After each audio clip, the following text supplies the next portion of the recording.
Cosying Up with Essy, where we do all things DIYs, home decor and organization, hauls, drifts, tips, and hacks for your home.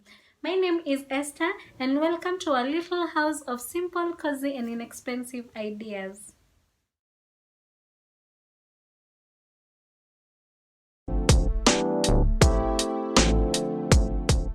So I'm using Carton to make frames for my gallery wall. So what I'm doing is that I'm cutting strips according to the measurements. I'm doing a 30 by 40. Oh no, but 30 by 20, sorry. So that's what I'm doing. I'm cutting the front frames, and then I'll also cut the back frame, which will be the big one. You can also opt to do a continuous one like this one, the one that I'm making right now. So for the continuous one, you'll use more carton, but it's very easy as well. So you can choose either of the two, which one you like, which one you prefer best. So both of them will give you the desired effect. So for the one that you cut, the strips, that one you'll have to join the strips with hot glue. So right now I'm just going to take the hot glue and attach the parts of the frame, that is the pieces that I cut. So you just make sure that the hot glue sticks so well. It actually sticks very well and very easy. So I'll stick all the four sides of the frame, and then this will give me a complete frame. You also want to make sure that this hot glue doesn't stick on your surface, so maybe whatever surface you have, you can use paper on the surface.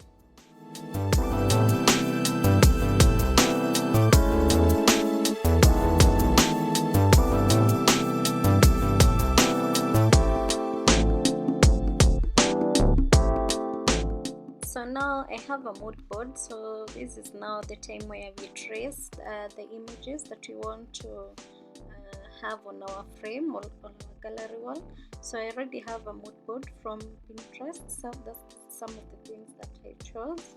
So I'm just choosing what to do first and then trace it quickly.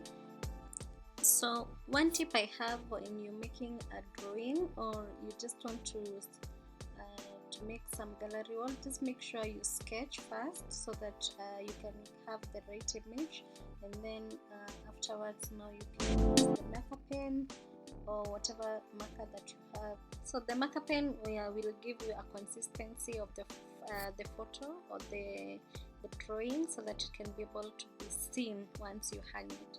So this is what I'll be doing. It's just a repetitive process, and do some of these things off camera.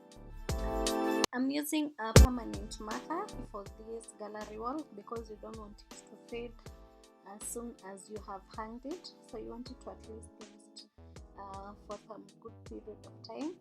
So if you don't want to go through this process of working with your hands, you can also find so many digital prints online or on Etsy shop, where you can just print them and then place them on your frame. So this is an inexpensive way and a cheap way to just make a gallery wall with things that you can find in the next bookstore. So that's what I'm doing because it's a DIY. But then feel free if you want to do the printed ones. Yeah, you can buy them and you'll still achieve the same effect as mine.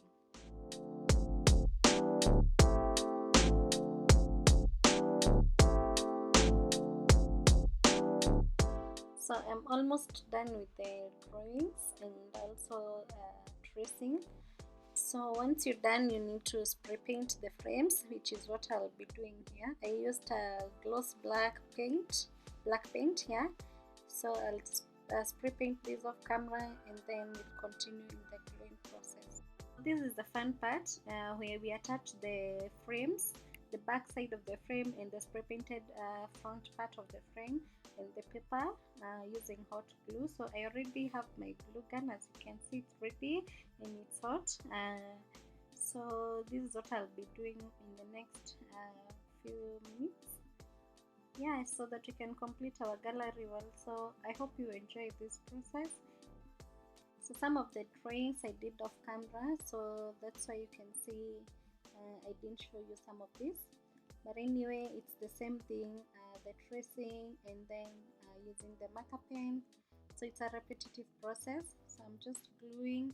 As you can see, it's very easy using the hot glue, and also trimming some edges where maybe the carton that is below might overlap with the other one, the one that is pre-painted, because we don't want to see another different color on our frame. So that's what I'm doing. So we're almost done.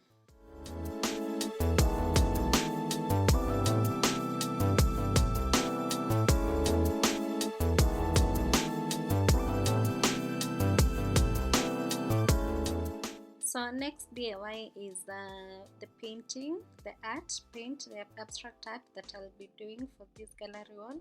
So I just want to make a frame, so I'll just use the masking tape and just tape where I want, just leaving the edge or the width that I want to paint black. I'll be painting my frame black. So this is what I'm doing. I'll just do this for all 4 sides of this canvas paper, and then will be able to paint the sides and yeah, continue with the process.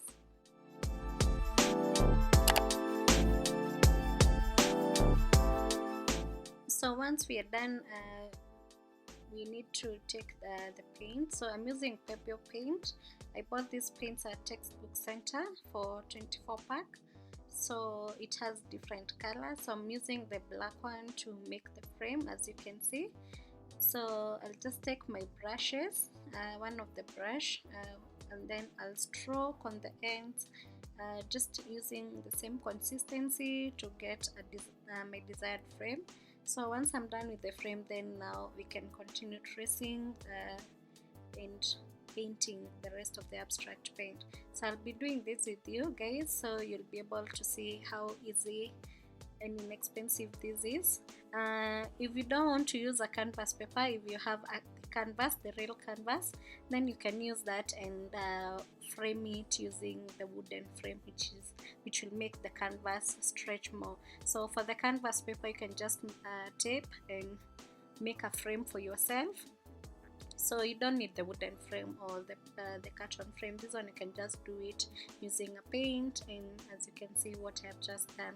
So it's that paint that I'm doing. I'm not so good in this, so guys, if you see me doing a few mistakes, don't worry.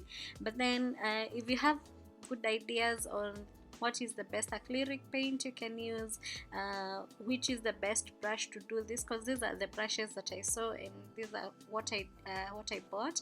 I didn't have any professional what do we call it, professional knowledge. So guys, if you have insight on this, kindly comment below and let me know how I'm doing so far.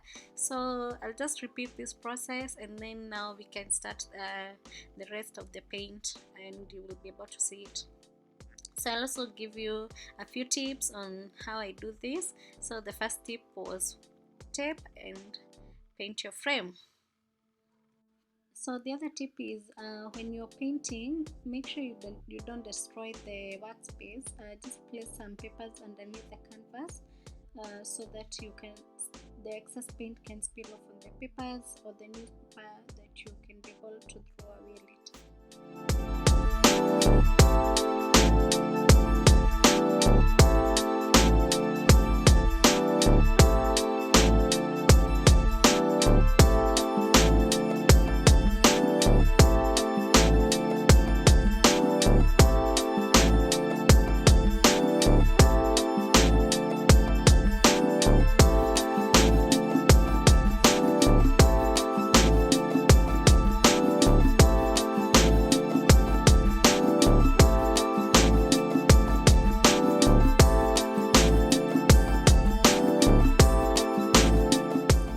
So the other tip, guys, is when you're doing an abstract paint already, after tracing you start painting.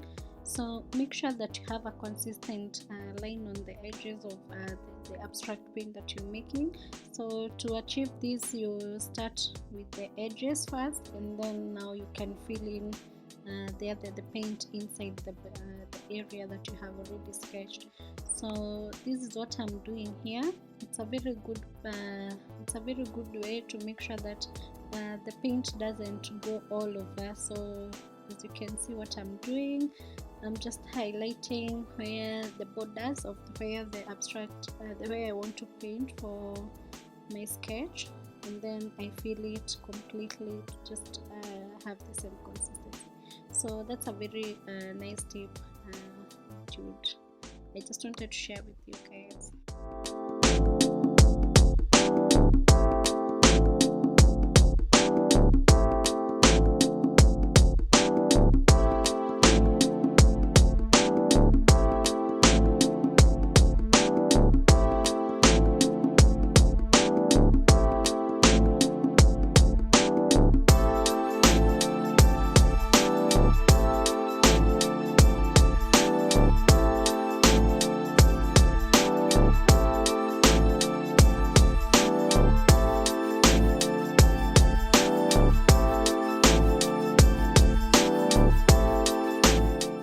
Now my painting is done. So guys, let me know in the comment section below, what do you think?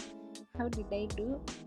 So before you set up, you need to make sure that you have all the measurements and the mood board correctly. So this is what I'm doing here, just getting some papers and making sure that all pieces are in a good place, then hot gluing the back and just sticking on the wall.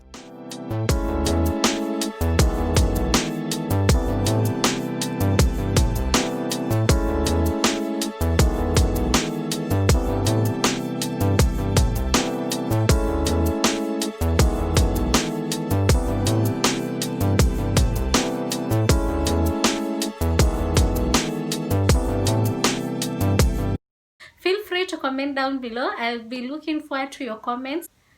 I hope you enjoyed today's video on making an inexpensive, cozy, warm gallery wall. I hope you got some inspiration. Kindly hit the subscribe button below and the notification bell so that you can be notified every time that I upload a new video. Cheers! Have a lovely week, guys. See you in the next video.